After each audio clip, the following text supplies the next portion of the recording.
Before we start, just a quick reminder to hit that subscribe button. Only 2% are subscribed. At 1,000 subscribers, I'll be posting a special video. My husband pushes our daughter into my chest and steps back. His hands hang in the air like he touched something hot. "I can't do this," he says, eyes on the floor. The baby wails against my shoulder, and I feel my spine lock. That was the first time he used those exact words. I'm Anna and I'm 30 years old.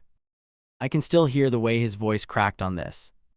Back then, I thought he meant the crying and the diapers. Now I know he was talking about something much worse. He was talking about not feeling like her father at all. "Take her," he mutters, already turning toward the couch. I adjust her with one arm and block his path. "Mark, you just took her," I remind him, more sharp than calm. He drags a hand over his face and avoids my eyes. "I don't feel anything when I hold her," he blurts out. "You know that feeling when time stops but your body keeps moving?" I rock her out of habit while my brain stalls completely. Part of me wants to laugh because it sounds so ridiculous. Another part wants to throw something heavy straight at his chest. Instead, I ask the dumbest question possible. "What do you mean nothing?" I ask, words dry in my throat. He shrugs and stares past me at some spot on the wall. "It feels like I'm babysitting some random kid," he answers slowly. His lip twitches like he knows how awful that sounds already. My stomach drops because I know this is not just tired talk. Our daughter hiccups against my shoulder and kicks once in protest.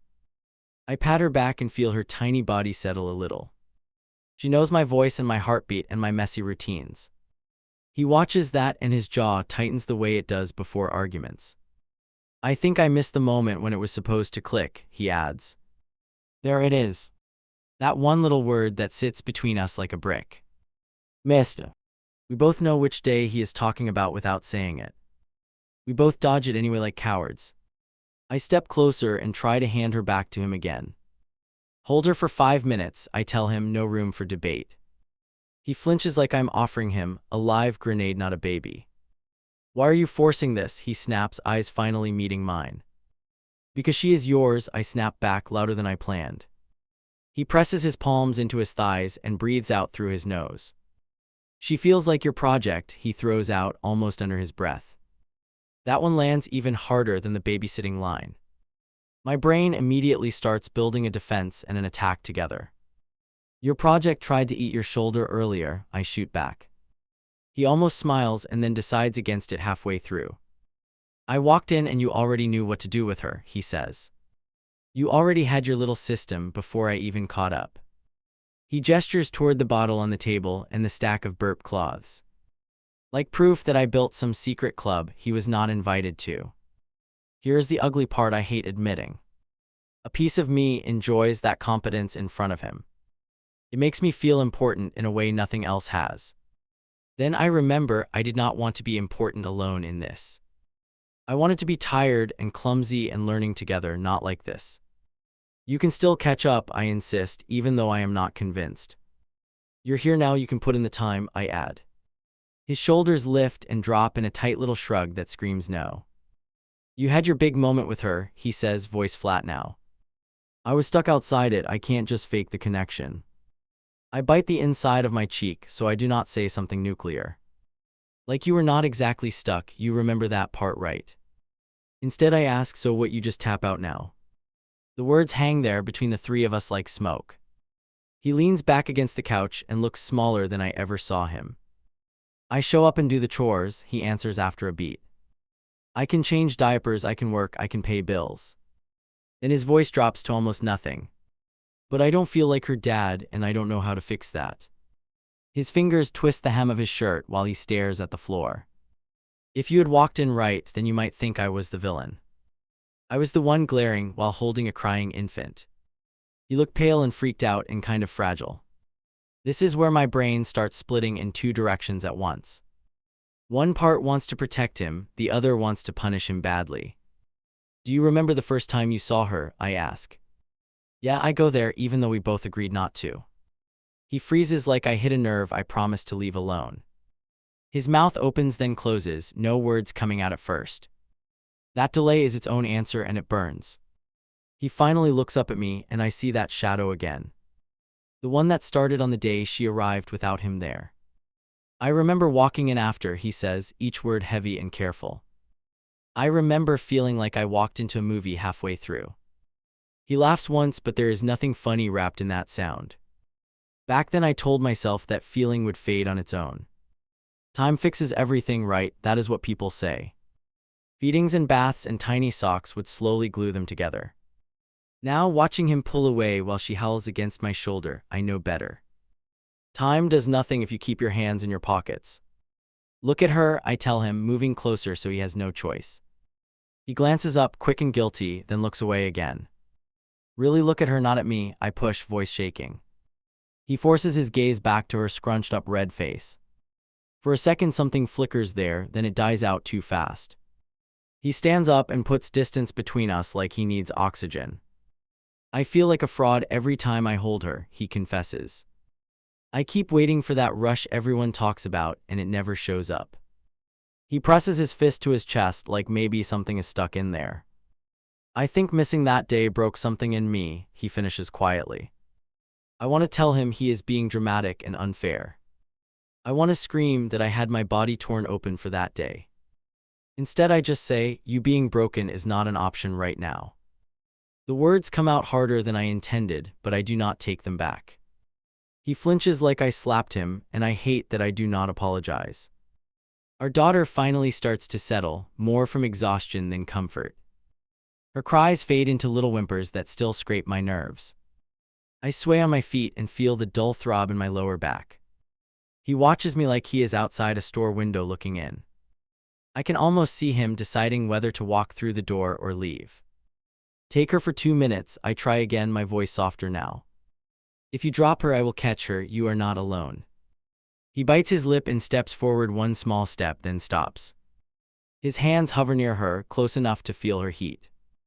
Then he pulls them back, and I feel something in me snap. Fine, I say, more to myself than to him. I will remember this the next time you tell people you tried. The words spill out before I can censor them, and I regret them instantly. He stares at me like I just confirmed his worst fear about himself. For a second, I think he might walk out and not come back. He does not move though, not really. He just sinks onto the couch and drops his head into his hands. The baby sighs against my shoulder and finally drifts off. The three of us sit there in that weird broken triangle. None of us making the next move, which scares me the most. I grab Mark's wrist as the next contraction tears through me. His fingers jerk off his phone and hit the steering wheel. Drive, I breathe out, trying not to scream right in his ear. We're going, he answers, already glancing back at the screen. That tiny look away from the road sticks in my head even now. My lower back seizes and I shove my feet against the floor. Call the hospital, I tell him, sweat prickling behind my neck. He taps at the screen with his thumb and swears under his breath. Signal keeps dropping, he mutters, holding the phone up like it matters. I stare at the clock on the dashboard and feel my chest tighten. Another wave hits and I hunch forward, one hand on my belly. Don't you dare slow down, I grind out, eyes squeezed shut. He lets out this short, nervous laugh that makes me want to punch him. I'm not speeding with you in the car, he argues, knuckles whitening on the wheel. Back then I still thought cautious meant caring, not hiding. The phone lights up again and he glances down in reflex. Ignore it, I snap, grabbing the edge of my seat for leverage. It's work, he says, like that word excuses everything about this moment. A smaller contraction fades and I actually manage a bitter laugh. If you answer that, I swear I'll throw your phone outside. He flips it face down and shoves it beside him, breathing out hard. I just need to drop off something after I get you checked in, he adds. That line does not sound huge at first, I know. At the time I file it under normal life still happening. Now it feels like the fuse on everything that blows up later. We pull up to the hospital entrance and another contraction hooks in. My vision blurs and I cling to the door handle to stay upright. A nurse spots us and rushes over with a wheelchair, eyes sharp. How far apart, she asks, already helping me lower myself down. 3 minutes, I manage, even though I'm not really counting anymore. They roll me forward and Mark walks beside us, phone in hand. You parking? The nurse asks him, pushing me through the sliding doors. He hesitates just long enough for me to notice the pause. Yeah, and I have to run one quick errand after, he replies. That word quick will ring in my ears for months. I twist in the chair and grab his sleeve before he can step away. Don't be stupid, come back fast, I tell him, voice breaking. He leans down and kisses my forehead like that fixes everything. I'll be right behind you, he promises, squeezing my shoulder once. Promises sound thick and sticky when you're the one left rolling away. They push me into a room and start asking questions in a rush. I answer what I can between those tight waves that keep building. Your partner is on his way, one of them says with confidence. I nod because correcting her feels like admitting something terrifying. If I say it out loud, then he's really not here. They hook me up and check how far things have already progressed. You're moving quickly, the doctor comments, pulling on gloves. I clutch the rails and suck in air through my teeth again. Can someone call my husband? I ask, words clipped from the strain. They trade looks that I am too distracted to unpack right then. Another contraction crashes and my body takes over without asking. I push and yell and dig my heel into the mattress. Someone tells me I'm doing great and I want to laugh. Great feels like the wrong word for feeling ripped in half. Still, I hang on to it because what else do I have? He's not answering, a nurse says quietly near my head. I hear it, but it slides past the screaming in my muscles. They tell me to focus on breathing, on what I can control. I wish I could say I let go of him in that second. Truth is, I was listening for his footsteps between every shouted count. Time bunches and stretches in weird ways once pushing starts. I remember numbers and instructions and the sting in my throat. I remember staring at the spot by my left hand empty. That was where he planned to stand, fingers laced with mine. That empty space hurts more than the tearing when I replay it. One long push and everything shifts, pressure turning into something else. There is shouting, movement, a rush of activity near my knees. Then a sound cuts through every other noise in that room. A thin, angry cry that does not match any memory I have.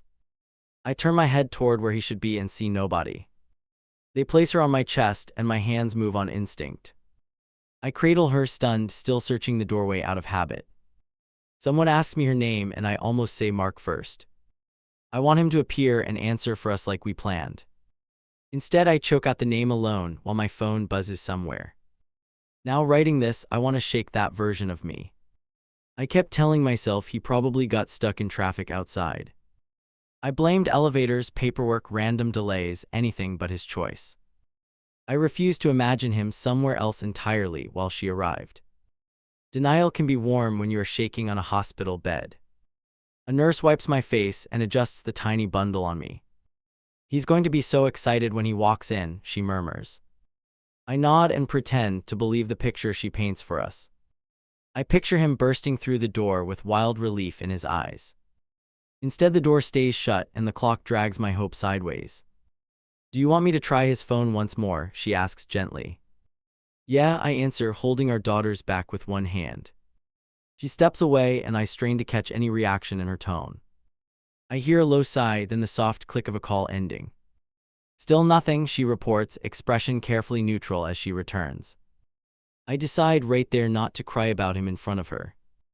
I inhale and focus on the tiny rhythm against my collarbone. It's petty, but I tell myself this is my moment now. If he walks in late, he can stand at the edge and watch. That thought tastes brave then, now it just tastes tired and sad. Our daughter squirms and lets out another sharp complaint. I adjust my grip and whisper nonsense into her damp hairline. The doctor finishes and congratulates me with brisk efficiency. They move around the room, cleaning up and lowering machines. I keep my gaze locked on the doorway like it's a finish line. He finally appears much later, but that's another chapter. In this one, it's just me and a newborn and a blank doorway. Every time I think about bonding, my brain walks back here. To that first time her voice filled a room without him present. To the instant something between us cracked and neither of us heard it. The door swings open and his voice hits before I see him. There she is. I grip my daughter a little harder without meaning to. He strides to the bed like he only stepped out for coffee. My eyes jump straight to the clock and do the math anyway. He leans over us and plants a kiss on my temple. You two beat me to it, he jokes, breath a little uneven. I study his face, hunting for any trace of panic or guilt. All I spot is a wide smile that feels slightly overacted. He looks proud and late at the same exact time. Look at her, I tell him, shifting the bundle so he can see. He focuses on her for maybe 3 seconds, then reaches for his pocket. The phone appears like it has its own reflex. Hold still, he murmurs, angling it over us. The first thing he does with his child is frame. A shot. Flash another angle, one more. I force my eyes open and try to smile for his camera. Inside my brain something creaks, like a floorboard under too much weight. Send me those later, I say, mostly to fill the space. He is already tapping, already choosing which image makes him look best. Mom's going to freak when she sees this, he grins, thumbs moving fast. He hovers over the keyboard, typing, deleting, typing again. I catch a glimpse of words like wild and miracle and longest day. None of those words include alone or unreachable or missed call. My jaw clenches so hard my stitches throb in protest. Do you want to hold her? I ask, pushing past my pride. He blinks like I surprised him with the offer. Yeah, of course, he answers, adjusting his stance near the rail. I guide our daughter into his arms, slow and careful. His hands are steady, his face is not. He keeps his elbows locked, like bending them might break her. She is tiny, he whispers, eyes darting between her and the floor. I watch his grip, not his words, because that tells me more. His fingers press just a little too hard around the blanket. I am ready to grab her back if he stiffens 1 inch more. There is a long, quiet stretch where only she squeaks and breathes. He stares down at her like he is reading instructions on a box. Does this feel real? I ask, my own voice softer now. He swallows and lifts one corner of his mouth. My head is still on the highway, he answers, gaze still fixed. A nurse steps in and stops short, then smiles at the picture. Dad finally made it, she beams, checking the monitor by my arm. Parking here is brutal, right? She adds, almost conspiratorial. He laughs and lets that version stand without one correction. That laugh tells me more than any confession ever would. She asks if everything went all right on his end during labor. He scratches his neck and looks down at the floor again. Work through some last-minute chaos at me, he says lightly. Timing sucked, but we got here in one piece. He says like he was pushing with me the whole time. Now looking back, I wish I had called him out right there. I wish I had looked that nurse in the eye and told the truth. Instead, I sank a little deeper into the pillow and stayed quiet. I let the story bend to protect his image, not mine. That choice will chew at me later when things really crack. The nurse checks my chart, scribbles something, then turns to him again. You ready for diaper duty tonight? She teases, giving a quick wink. He chuckles and shifts our daughter slightly away from his chest. As ready as I can be, he replies, voice still a touch high. I see his fingers twitch like he wants to hand her back already. Keep her a little longer, I urge, pretending I need to adjust. I fumble with the blanket at my waist just to stall him. She should get used to your heartbeat too, I add, forcing a smile. For a second he looks like he might relax into it. Then she lets out a sharp, hungry cry right against his wrist. His whole posture jumps, just a quick jolt, but I catch it. He lifts her away from his shirt like she's suddenly soaked. She wants you, he blurts, already moving closer to my side. I take her back because of course I do. The relief in his shoulders is way too visible for my liking. As I struggle to get her to latch, he retreats half a step. He watches for a moment, then reaches for his phone again. Do you need anything? He asks, eyes already sliding to the screen. Yeah, I answer, trying to keep my tone even. I need you present for more than 5 seconds at a time. That lands. He lowers the phone without unlocking it. What do you want me to do? He asks, hands open at his sides. The question sounds honest and helpless and strangely rehearsed. Like he has practiced being clueless instead of practicing being involved. Start with the truth, I tell him, adjusting our daughter on my chest. Where were you while they counted for me to push? The air changes with that single sentence. He glances at the doorway, like he might escape if someone enters. No one does, so the next move is his. I dropped those files at the office, he starts, picking at a hangnail. Then my boss cornered me about that account blowing up. He laughs once, short and dry, at his own choice of word. I kept checking the time and telling him I had to bolt. He lifts his head, waiting to see if I buy this version. Your phone went straight to voicemail, I point out, not blinking. He looks away again and his throat works like he swallowed something sharp. I turned it off for a bit, he admits, barely above a whisper. I was pacing in the stairwell because I thought I might hurl. That image hits me sideways and I do not know what to do with it. So there it is.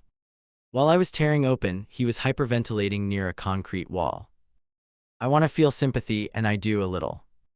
I also want to grab his shoulders and shake him until something resets. Both urges sit there together and cancel each other out. The nurse returns with a stack of discharge papers and instructions. She lays them down and launches into a fast explanation. Mark steps in quickly, grabbing the pen, asking follow-up questions. He is strong when there are boxes to tick and tasks to manage. He shines at everything that does not involve emotional risk. Can you handle car seat installation? She asks, eyeing him. Already in the car, he answers with that confident grin again. He looks proud that he nailed at least this assignment. I watch the way he straightens under the praise. Part of me is grateful, part of me is just tired. Later, when they wheel me out, he walks ahead with our bags. I cradle our daughter and bump over each threshold carefully. Outside, he jogs to bring the car closer to the entrance. He moves fast now, like this part he understands. The contrast between here and earlier makes my stomach knot. He opens the back door and fumbles with the straps near the base. Is this tight enough? He asks, tugging a little too hard. I correct his hands and guide the buckle into place. He watches every motion like a student cramming before a test. I can almost see the thought, do it right or stay away. On the drive home, he glances in the mirror every few seconds. I still cannot believe we have her, he murmurs almost to himself. I sit in the back beside our daughter and rub her tiny shoulder. She was here hours ago, I answer, meeting his eyes through the reflection. He flinches at the wording, then laughs like I'm making a harmless joke. I lean my head back and close my eyes for a moment. I should be floating after bringing her into the world. Instead, my brain replays two timelines that never line up. His version starts at this car ride with curated photos ready. Mine begins in that room where I screamed into a gap he left. I shove the bottle onto the counter and milk splashes my wrist. In the other room, our daughter ramps up from fuss to full siren. Your turn, I call out louder than I mean to. Mark does not answer, which already tells me too much. Silence from him, noise from her, buzzing in my head. I walk in and find him hunched over his phone again. The sound from the baby monitor is shrill right beside him. You seriously don't hear that? I ask, pointing at the screen. He flinches and hits pause on whatever video he is watching. I thought you had her, he mutters, rubbing his forehead once. Well, surprise, I need both hands, I snap and hold out the bottle. Go pick her up, I'm not sprinting back there again. He stays sitting for 3 long beats like he is weighing something. Then he pushes himself up with a tired groan and rolls his shoulders. Already moving like a man dragging chains instead of going to his kid. I follow him down the hall because I do not trust this. Our daughter cries harder when the door opens, like she recognizes bodies. He stops just inside and looks at the crib with that same stiffness. Okay, he breathes, more to himself than to her. That one little word already sounds like defeat warmed over. He reaches in and lifts her with cautious hands, elbows still locked. Her legs kick and she lets out an offended wail in his ear. He winces and almost hands her off immediately, then spots me watching. She hates when I touch her, he says, voice thin and shaky. The phrase hits me in the chest because I know he believes it. She hates being hungry, I correct, guiding his arm toward my shoulder. Support her neck, bring her closer, don't hold her like a package. He adjusts a bit and our daughter's cries drop half a notch. He notices, eyes flicking down to her face, jaw tightening with surprise. For a second it almost looks like he might relax into the contact. Then she squirms, the bottle angle shifts and milk dribbles down her chin. She starts shrieking again and he jerks his arm back like he got burned. I don't know what I'm doing, he blurts, already stepping toward me. I stay where I am and fold my arms across my aching chest.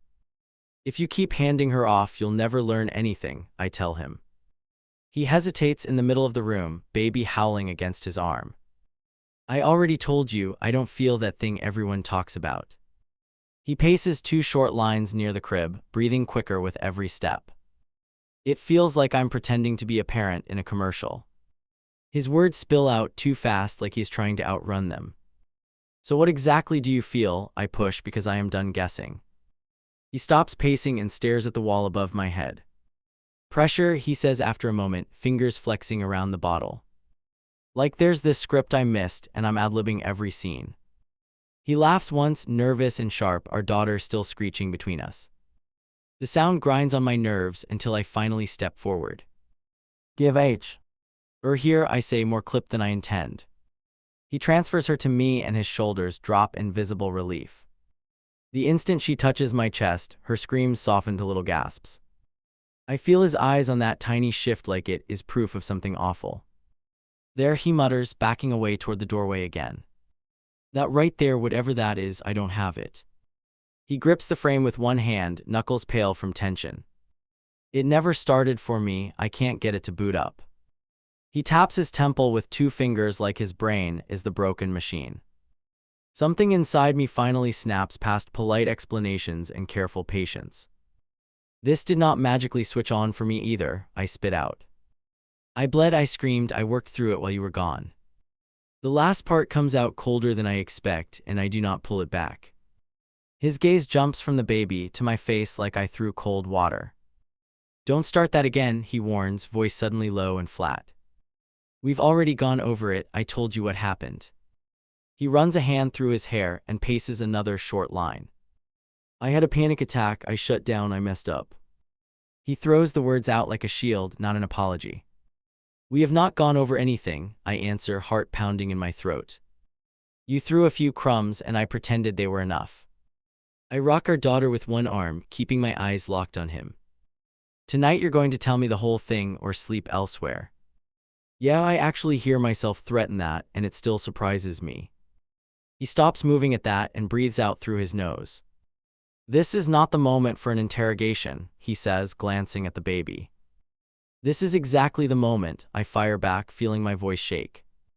She exists because of that day, you keep acting like it never fully happened. He looks at the floor like the boards might offer him a better answer. I carry her to the rocker and settle down, motion automatic by now. Start from the parking lot after you dropped me off, I direct. Every muscle in his neck tenses at those words, like a string pulled tight. I went to the office, he repeats, tired like we've rehearsed this. Then I hurried back, the end, you know the rest. No, I cut in, sharper than scissors, I know my part, not yours. I bounce her gently while she sucks at the bottle, finally calmer. What door did you walk through? Where did your feet actually go? I am not letting him hide behind vague sentences this time. His eyes flick to the hallway like he is scouting potential exits. He leans against the dresser and stares at a spot near the floor. I parked near the entrance, he starts, voice much quieter now. I turned off the engine and my hands were shaking hard. He swallows and presses his tongue against his teeth, buying time. I checked my phone, saw the missed calls, and my chest just locked. I noticed my own grip tightening on the bottle, knuckles aching. And then I ask because I already know there is more buried. He drags a hand across his mouth and lets it drop again. I killed the ignition and just sat there listening to the radio. The word just makes my skin crawl like it shrinks the whole thing. How long? I press, pulse pounding in my ears now. He gives a small helpless shrug, eyes fixed on the dresser corner. I don't know, an hour, maybe more, I lost track. His voice cracks on the last word and he clears his throat. Every time I reached for the door, my arm froze. A weird numbness spreads through my chest while he talks. I picture myself upstairs, clutching a stranger's hand and screaming. I picture him in the car, staring at the dashboard and doing nothing. Both images run side by side, completely separate like different worlds. I cannot decide which one makes me sicker.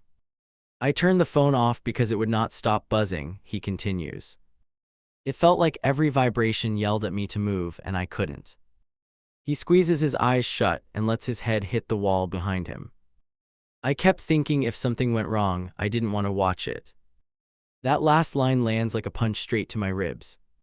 So you chose not to be there in case I died, I ask. My voice comes out low and oddly calm, which scares me more. You would rather get a call than see it with your own eyes. He looks at me finally, eyes red and glassy around the edges. I know how it sounds now, I really do, he answers. Our daughter hiccups and relaxes against me, milk dribbling down her chin. I wipe it with the back of my hand, movements jerky with rage. Everybody kept telling me you must be stuck somewhere, I say. The nurses kept defending you, I kept defending you too. I lock eyes with him and feel something old crack. You weren't stuck, I add, each word slow, you were hiding. He flinches like I slapped him across the face with that. I was terrified, he shoots back, stepping away from the wall. I thought I would fall apart and be dead weight in that room. He balls his fists and presses them against his thighs, breathing hard. Guess what, I answer, heat rising up my neck. I fell apart in that room and still showed up. The rocker creaks with every angry push of my foot. You had the luxury to decide whether to witness it or not. I hold his gaze until he finally drops his eyes again. For a second I see pure shame on his face, no spin. He drags the heel of his hand across his cheek, almost annoyed. If I had walked in during the worst part, I would see it forever, he says. I thought if I waited, I could meet her without that memory. There it is, the twisted logic that wrecked 3 people at once. And how is that working out, I ask, nodding toward our daughter. You got the clean first look you wanted, and now what? He turns toward the crib and stares at the empty mattress. I see that damn parking lot every time I look at her, he admits. That's the tape stuck in my head, not the hospital room. For a moment the anger dips and something like pity creeps in. It does not erase what he did, not even close. But I recognize that haunted look because I see it in the mirror. We are both carrying different cuts from the same day. His excuse does not vanish, but his pain feels less fake. I get that you're traumatized, I say, the word tasting bitter. I am too. If we are keeping score, I think I win. His mouth twitches, almost a laugh, then falls flat again. But she still needs 2 parents who actually show up in real time. I tilt our daughter toward him, daring him to refuse again. He stares at her face, now relaxed, lashes damp from crying. I don't know how to look at her without seeing what I skipped, he whispers. I pick her up and my brain fills the space with that car. His hand hovers near her foot, fingers trembling slightly. I feel like an intruder in my own house, he adds.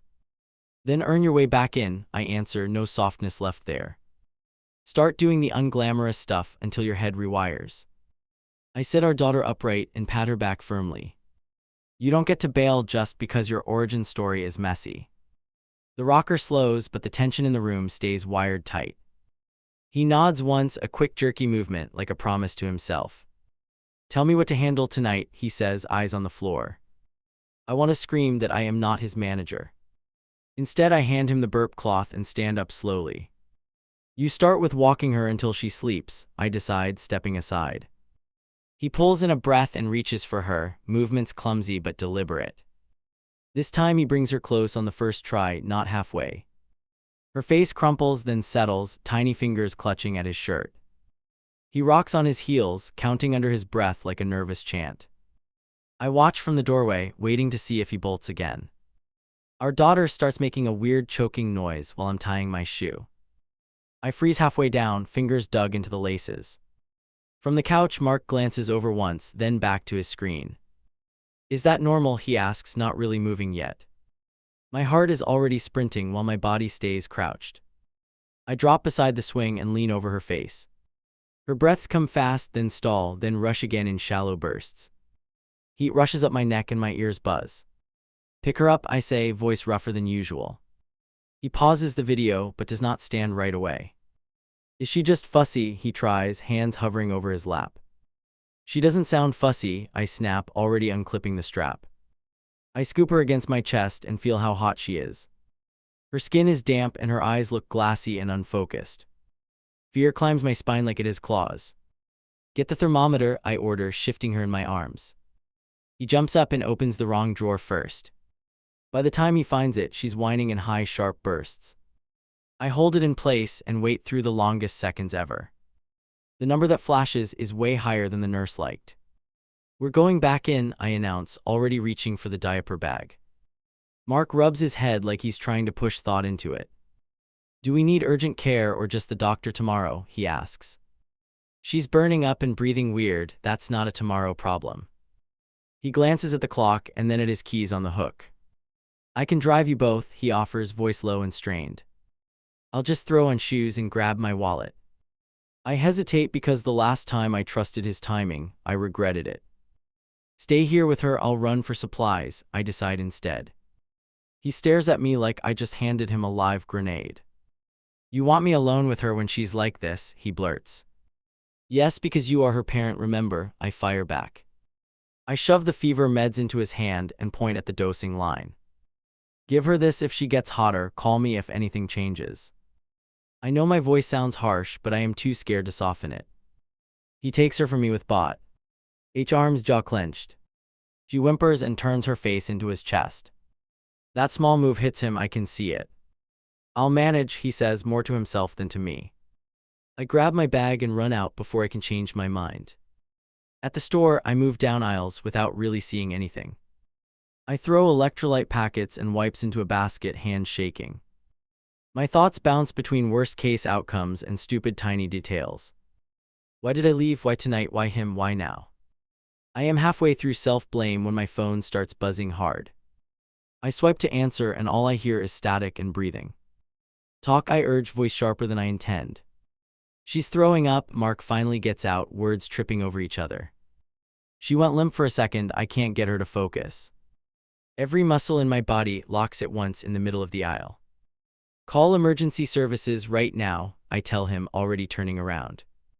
I don't know the steps, tell me what to say, he gasps. Put the phone on speaker, I'm staying on, I instruct, forcing calm. We set up a three-way mess, him yelling our address, me feeding details. I drop the basket and walk straight out of the store with nothing. By the time I hit the parking lot, my legs feel rubbery. He is talking too fast, then not at all, then too fast again. She's breathing but weird, her eyes keep rolling away, he stammers. I unlock the car with hands that do not feel attached. While I drive, I hear the dispatcher walk him through what to watch. I run a red light and do not even care. My chest is tight and I am shaking so hard my teeth click. There is a voice in my head whispering that I did this. I pushed him to step up and now he might break. Worst part, if something happens to her, none of that matters. When I turn onto our street, I see flashing lights already there. An ambulance in front of our place, door open, crew moving fast. My stomach drops so hard I almost miss the driveway. I park crooked and sprint toward the open doorway. Our neighbor stands outside, hands up like she is guarding the scene. They just took her out, she tells me, eyes wide, voice shaky. He's in there with them, he was screaming for help. I push past her and step into the living room. Paramedics are packing up gear, one of them writing on a clipboard. Mark is in the middle of the room, breathing like he ran miles. His shirt is streaked and his hair is a mess. He looks at me like someone who just surfaced from deep water. I thought she stopped, he blurts, chest heaving. I shook her name and she wouldn't look at me. His hands are still trembling, even though they are empty now. Where is she? I ask, already moving toward the door again. They're loading her, one of the medics answers, jerking a thumb outside. You riding with us or following behind? Another one asks quickly. I'll go with her, I decide, not even checking Mark's reaction. When I glance back, he looks like he might collapse right there. In the ambulance, I sit near her tiny form strapped down. Her chest moves, but every rise makes me count. A medic adjusts the mask and reads off her numbers. I nod like I understand, even though my brain is stuck on alive. I catch a glimpse of Mark's car behind us through the back window.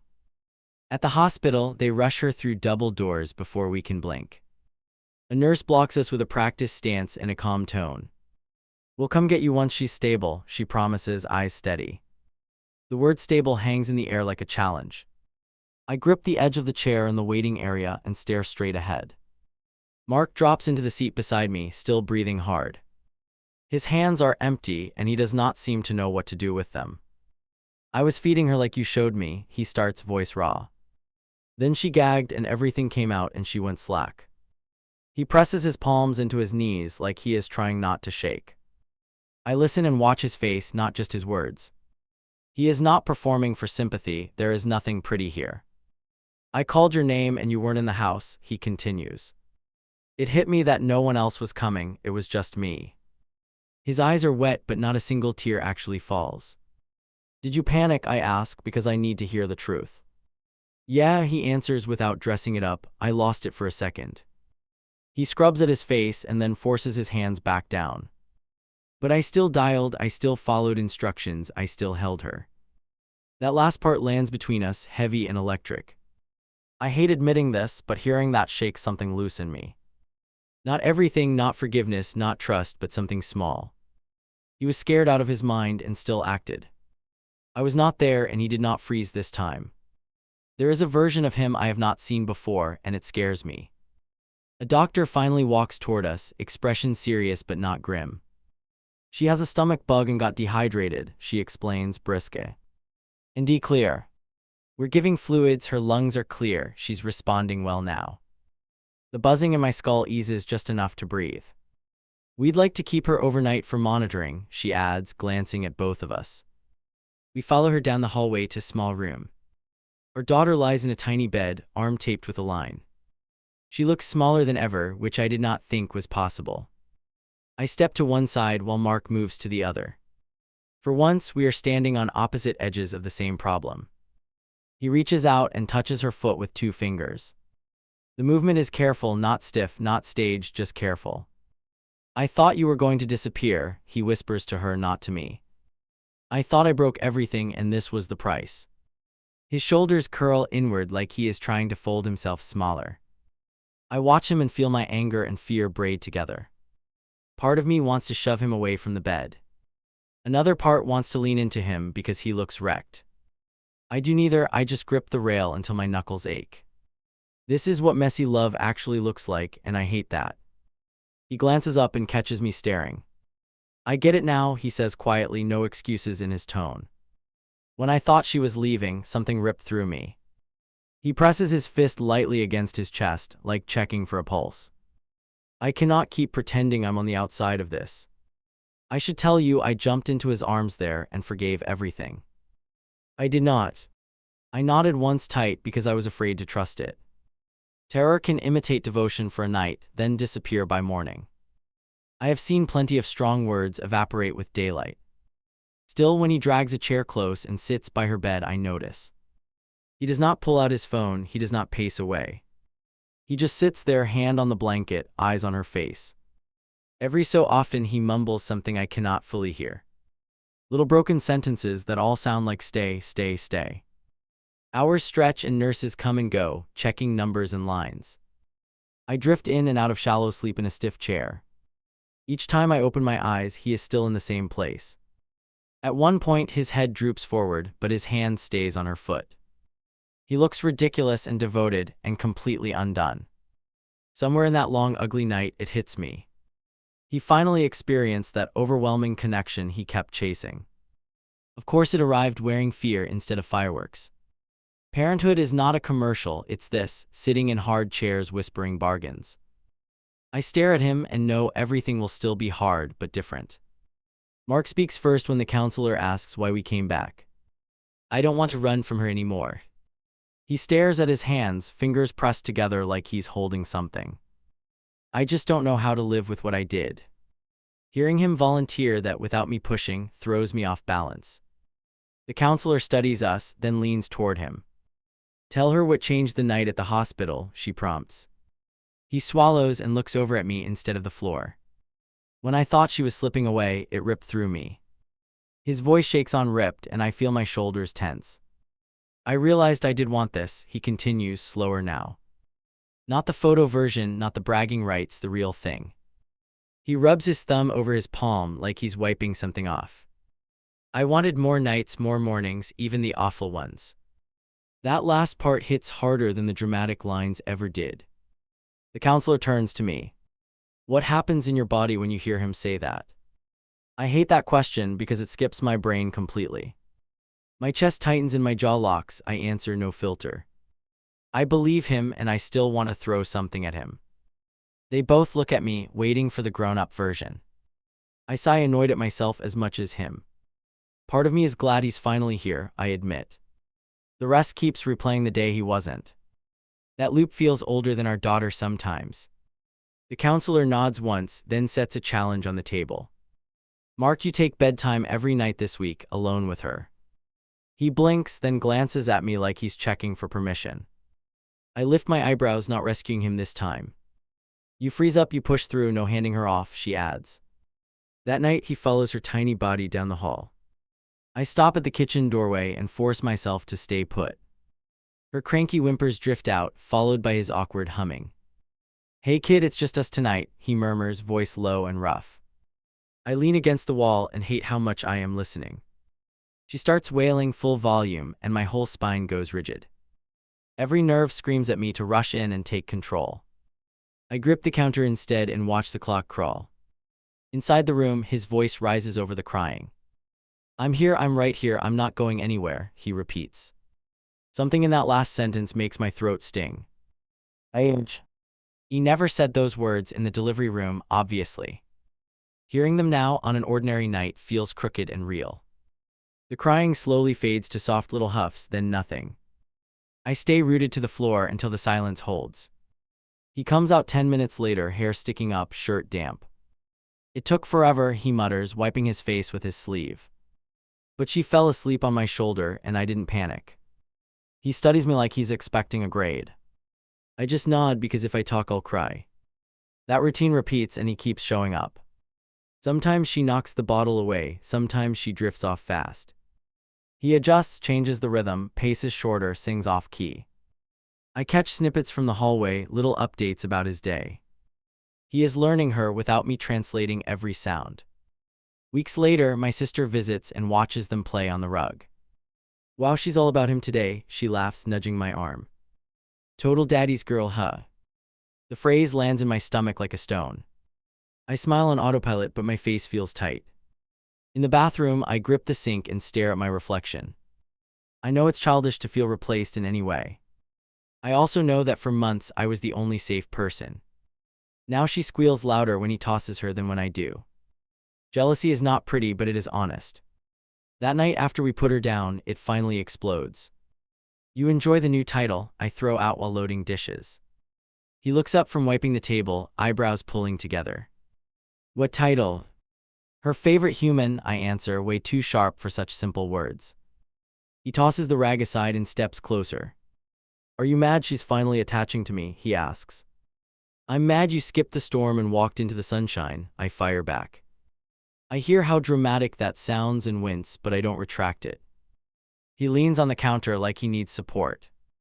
I didn't skip the storm, he says, quieter now. I caused half of it and got crushed by the rest. He gestures toward the hall where her room is. You think tonight felt easy? He asks, eyes steady on mine. I spent the first week sure I'd mess up and lose her anyway. There it is again, that ugly mix of guilt and effort. For a second, I see the man in the hospital chair. Not the guy scrolling while she cried, the one whispering stay. It's hard to forget you walking in late, I reply softer. It's harder now that you're actually good at this. He exhales long and shaky, like he's been holding air for months. Then stop using that day as the only measuring stick, he says. I know I wrecked it, I know I can't undo it. His hands are open, empty, not defensive for once. But if every good thing I do just reminds you of the bad, we'll drown. It stings because he's not entirely wrong. I lean back against the cupboard and look at the floor. I hate how quick I am to weaponize the worst part. It makes me feel powerful and dirty at the same time. You're not the only one with a broken pattern, I mutter. Later in the counselor's office, she goes straight for that fight. You keep that birth story loaded like a gun, she tells me. It was real, it was awful, it changed you, I get it. She folds her hands and waits, giving me nowhere to hide. Are you trying to heal or just win? I stare at the carpet and feel my face heat. I don't want him off the hook, I answer, voice flat. But I also don't want to live with this weight forever. Both sentences are true, which makes this harder. I don't know how to do both, I admit, finally looking up. Start by naming what he's doing right now, not then, she suggests. Not for him, for your own brain, so it updates. So that night I make myself notice the small things.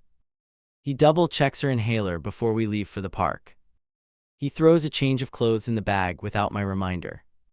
On the swings, he stands behind her and counts. 1, 2, 3, rocket, he calls, pushing gently each time. She laughs so hard she hiccups, hands in the air. I sit on the bench and let my heart melt and ache together. This is the life I pictured, just built on uneven ground. When people at the park ask whose turn it is to chase her, he volunteers. I've got it, he says, jogging after her wobbly run. He scoops her up when she almost trips and spins once. Her delighted scream carries back to where I'm sitting alone.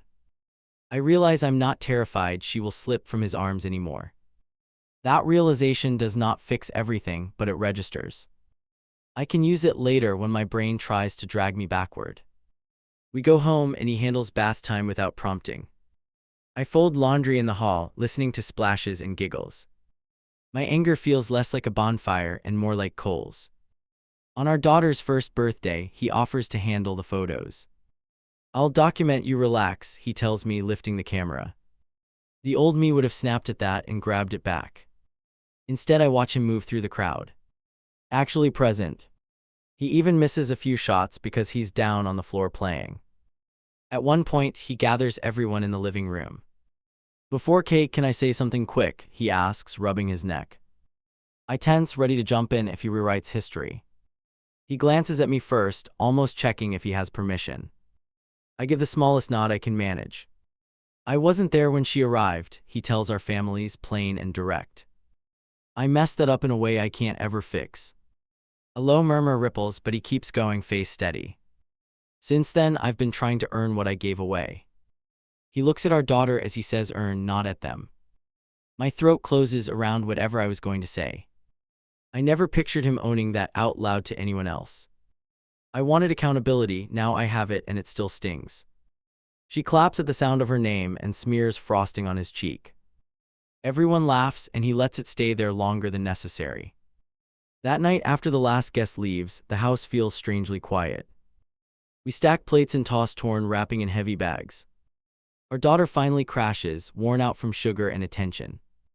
I sink onto the couch while he finishes taking down decorations. The silence between us is full, not empty. He drops beside me and rests his head on the back cushion. I meant what I said today, he murmurs, eyes closed. I'm going to spend the rest of my life showing up. He turns his face toward me, waiting for something more than a nod. I stare at the ceiling and pick my words one by one. I'm not done being hurt, I answer, because lying would be easier. But I'm starting to believe you're not running anymore. The truth lands somewhere between us, sharp and weirdly hopeful. He reaches over, not for my hand, but for the baby monitor. Our daughter sighs in her sleep, and we both lean toward the sound.